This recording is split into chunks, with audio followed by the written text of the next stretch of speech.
Nous sommes sur la zone de wedging du Golf PGA France du Vaudreuil, en entraînement avec l'équipe d'Altus Performance et avec Stanislas Gauthier, professionnel qui travaille son wedging. Son wedging, c'est quoi? C'est les coups en dessous de 100 mètres. Avec le même club, il va avoir cette capacité de gérer à peu près à 5 mètres près ses distances. On va lui demander comment il fonctionne. Stan, on s'entraîne cet après-midi au wedging. Le wedging, c'est des coups qui sont, on va dire, en dessous de 100 mètres jusqu'à 40 mètres. Tu as quel club? Un 58 degrés. D'accord. Combien de distance? Enfin, le 58, il va te servir entre quelle distance et quelle distance? Entre 60 mètres et 90 mètres. D'accord.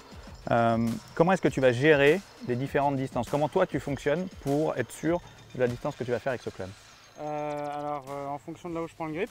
D'accord. Le grip tout au bout ou à mi-grip. D'accord.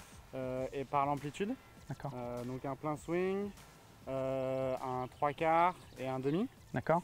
Et après, on peut s'amuser avec les vitesses un petit peu aussi pour affiner. D'accord. Ok.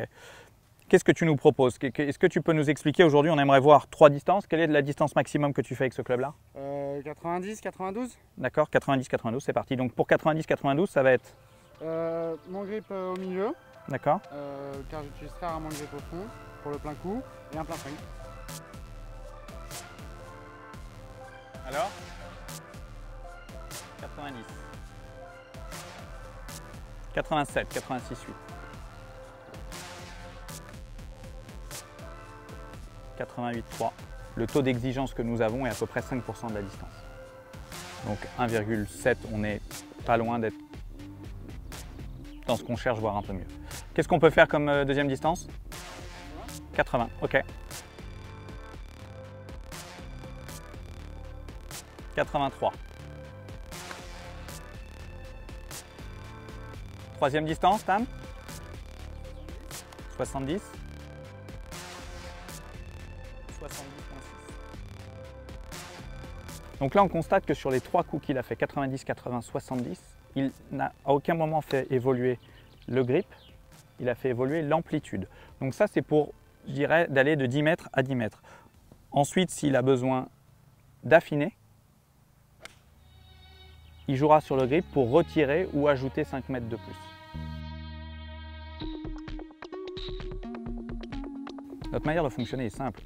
Il s'étalonne et ensuite, grâce au TrackMan, on a un logiciel qui s'appelle Test Center où on va pouvoir tester toutes ces distances et savoir exactement, en fonction de la direction et de la distance, à quel mètre il va être, à quelle distance il va être, et ça va nous permettre d'étalonner son yardage et surtout de savoir où il en est au niveau de sa performance. Donc là, on travaille la mécanique, ce qu'on appelle le yardage, la distance, l'étalonnage, et ensuite on travaillera la performance.